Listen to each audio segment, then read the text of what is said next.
Espoir. Un jour de rupture fondamentale avec un système de prédation et de mauvaise gouvernance érigé depuis notre indépendance jusqu'à ces jours.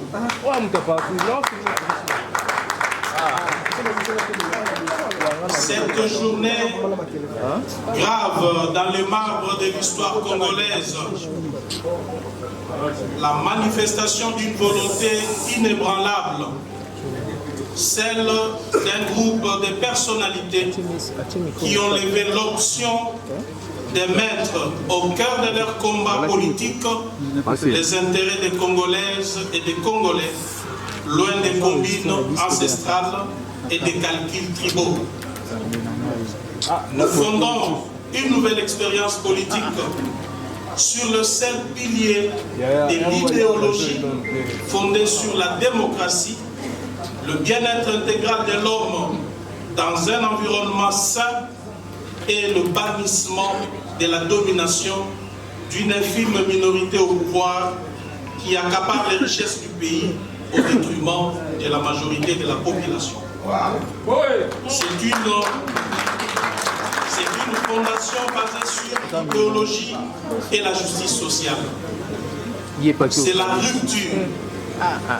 C'est le combat pour l'instauration d'un nouveau système à visage social de la gauche.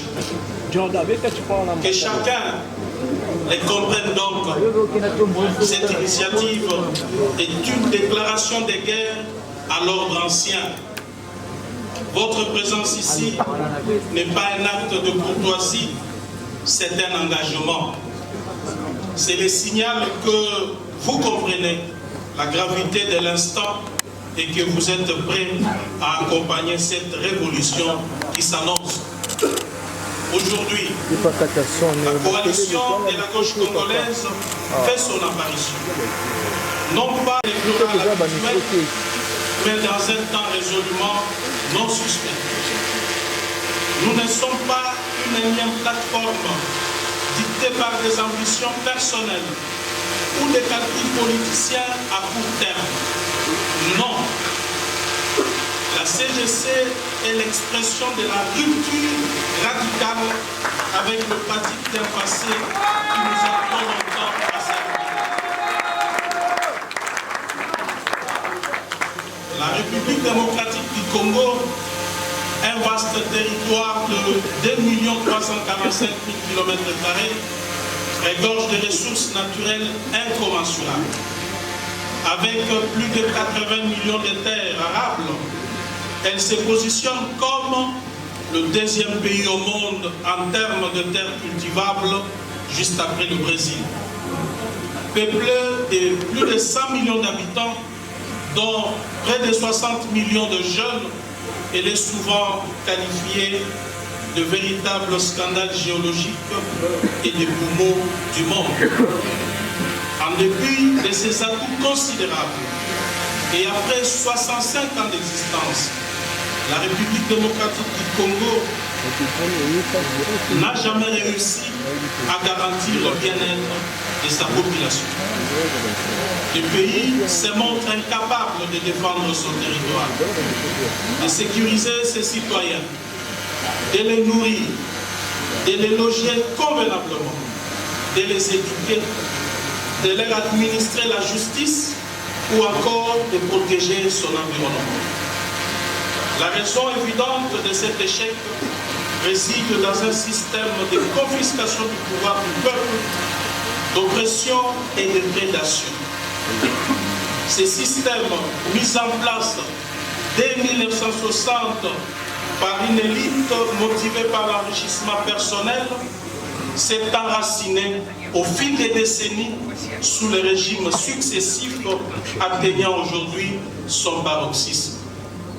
En effet, depuis son indépendance, la République démocratique du Congo a été maintenue dans une instabilité multiforme et permanente causée ou entretenue par sa minuscule élite politique. Depuis son indépendance, la République démocratique du Congo a été plongée dans un cycle interrompu de crises profondes et multidimensionnelles. L'ambition nationale a été systématiquement sapée par un système de gouvernance prédateur, un modèle érigé dès les premières heures de la souveraineté et scrupuleusement suivi.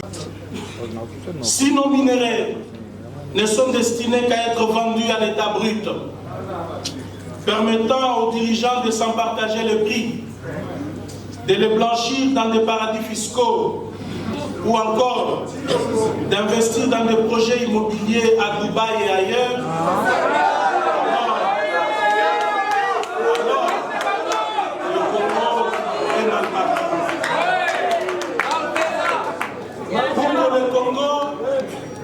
Pour que le Congo emprunte réellement la voie du changement et du développement, nous devons transformer localement nos matières premières, leur donner de la valeur ajoutée et favoriser la création d'emplois durables et l'industrialisation de nos pays.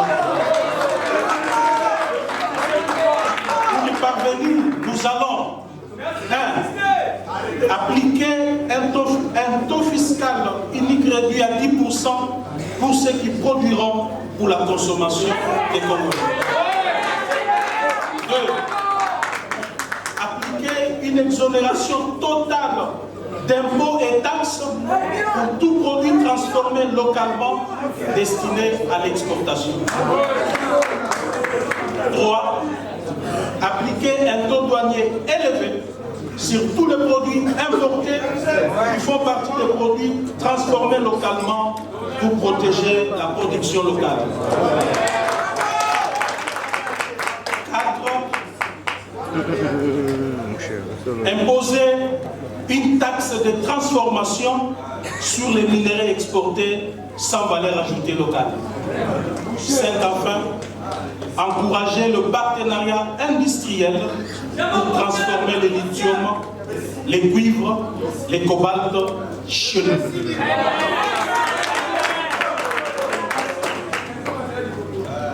Nous mettrons en place 3 réformes majeures pour bâtir une économie digne et souveraine. Premièrement, nous imposerons la budgétisation zéro. Ceci voudrait dire que chaque franc public dépensé devra être mérité. C'est dire que le budget de l'État ne sera plus basé sur l'habitude, ni sur les privilèges, mais sur le besoin du peuple. Ceci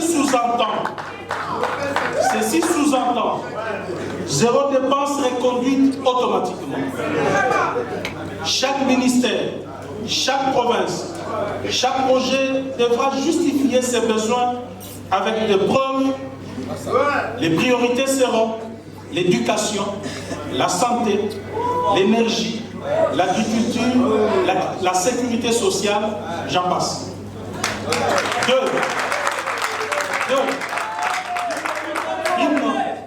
Une fiscalité juste, simple et numérique pour relancer la production.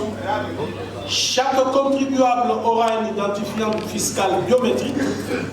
Fini les doublons, les fraudeurs et les fictifs. 3. L'économie populaire et productive.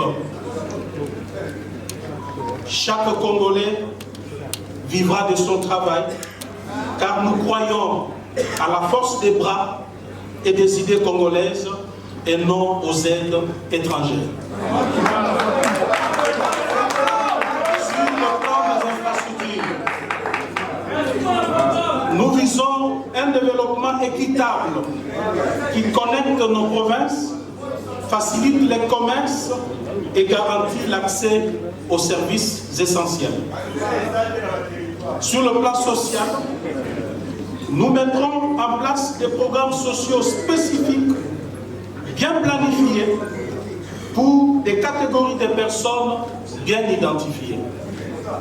Ainsi, nous faciliterons l'accès aux services sociaux de base à tous.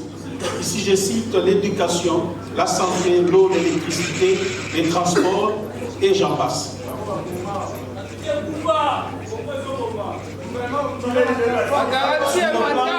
Sur le plan diplomatique, nous allons mener une politique étrangère souveraine, respectueuse de nos intérêts nationaux et œuvrant activement pour la paix et la coopération régionale.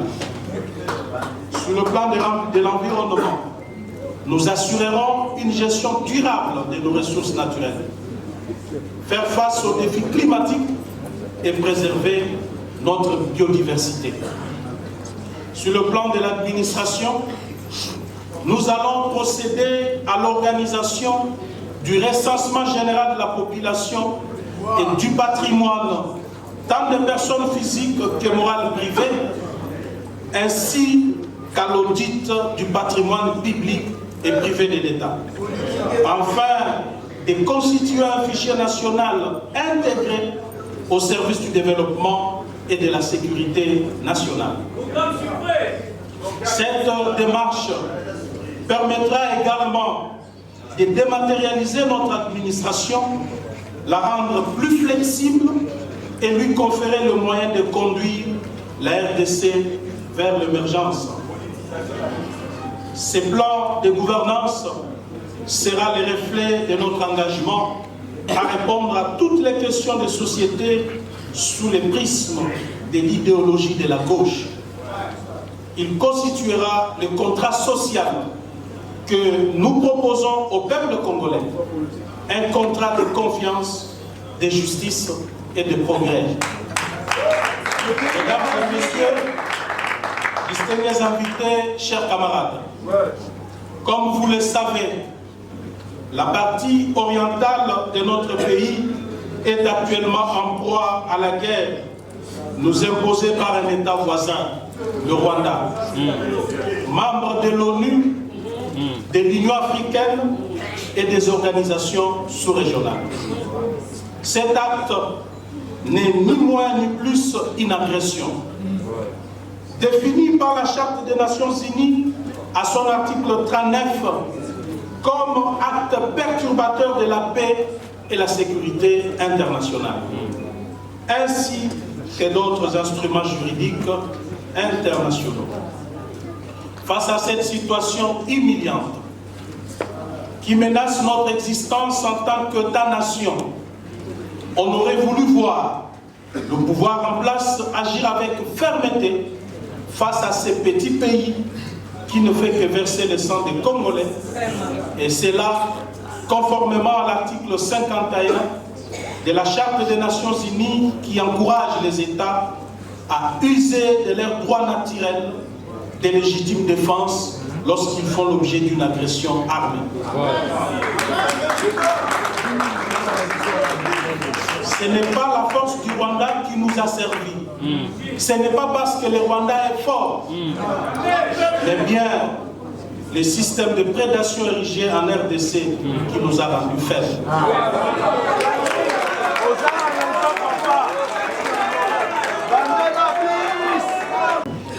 Nous mettons aujourd'hui la communauté internationale et en particulier les conseils de sécurité de l'ONU et l'Union africaine devant leurs responsabilités historiques. Ces organisations internationales ne peuvent rester passives face à l'occupation avérée d'une partie de notre territoire par une armée étrangère et face au discours séparatiste visant des résultats incalculables, conçus pour paver la voie à la balkanisation de notre chère nation. C'est pourquoi la coalition de la gauche congolaise propose une approche de dialogue à double niveau, exigeant l'action résolue de la communauté internationale. Premièrement, nous proposons le dialogue entre Kinshasa et Kigali. L'accord issu de ce dialogue mettra fin à l'agression et recommandera le retrait des troupes rwandaises sur les territoires congolais.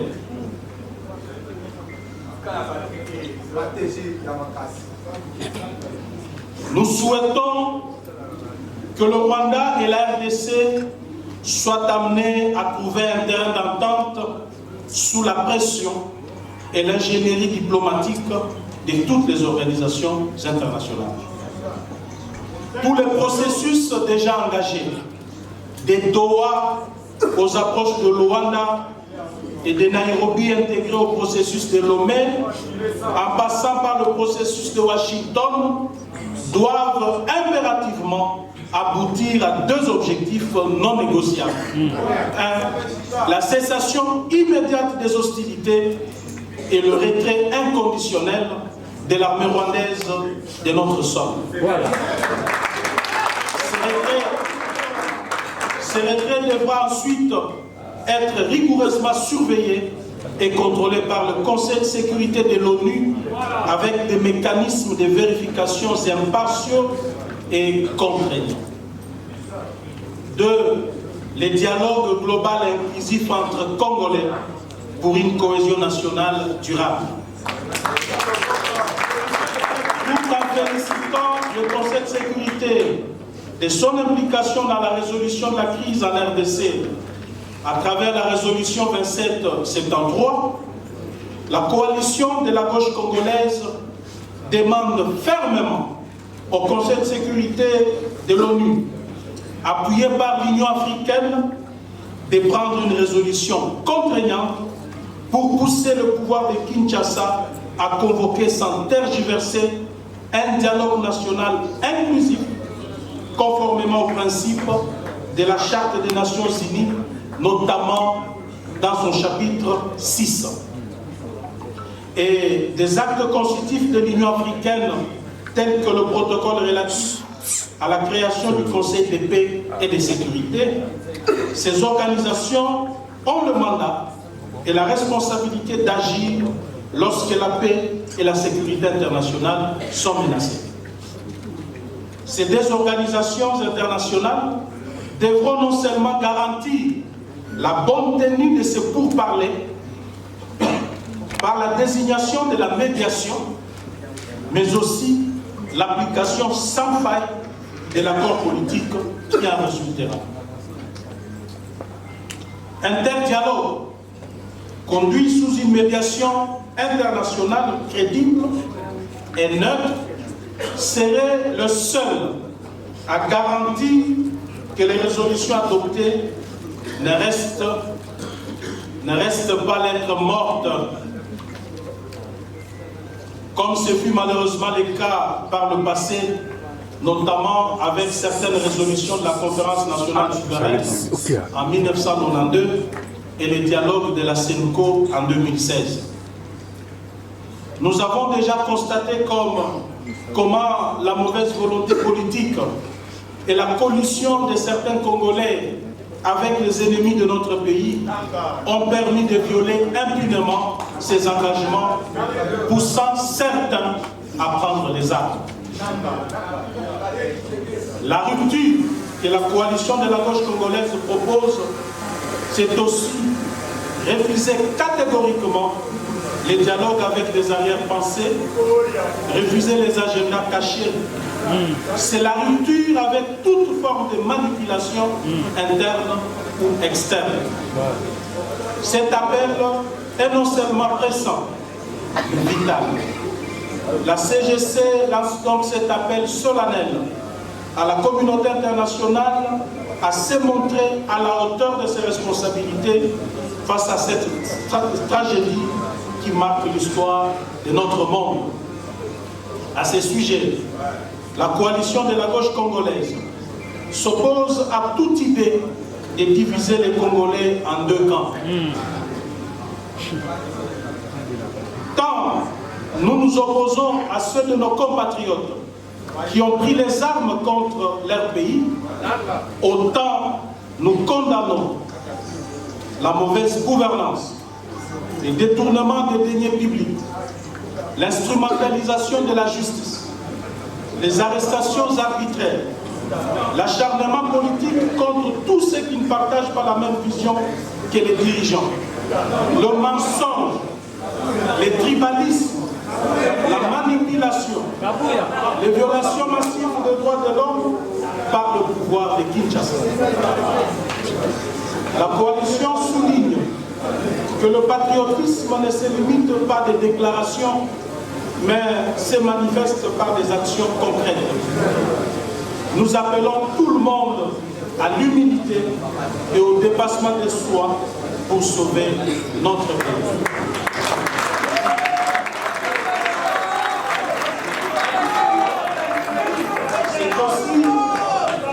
C'est aussi l'occasion pour nous d'interpeller le chef de l'État en lui demandant de prendre ses responsabilités face à l'histoire, en commençant par la libération de tous les prisonniers politiques, militaires comme civils. C'est le cas de citer notre ami, notre camarade Jacques Ndala. Ensuite, d'écouter la voix de la sagesse qui voudrait qu'un dialogue inclusif entre les Congolais soit convoqué pour mettre fin à la guerre dans notre pays avant qu'il ne soit trop tard.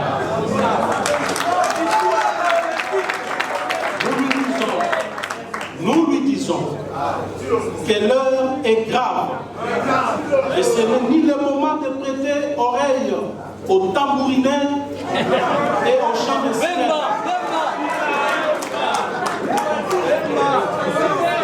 Nous lui disons que l'heure est grave et ce n'est ni le moment de prêter oreille aux tambourinaires et aux chants de sirènes, ni de tergiverser, car notre pays court un danger de balkanisation comme jamais auparavant. Nous lui disons qu'il sera le seul à porter la responsabilité de l'histoire si l'irréparable arrivait à notre pays. Chers compatriotes, chers camarades de la CGC, l'ère de la rupture a sonné, l'ère de l'antisystème est arrivée. Ensemble, bâtissons la République démocratique du Congo que nous méritons. Une République où l'égalité, la solidarité, la justice sociale, la protection de l'environnement, le progrès, la tolérance et la liberté règnent en maître, constituant les piliers inébranlables de notre nation. Que vive la coalition de la gauche congolaise, que vive la République démocratique.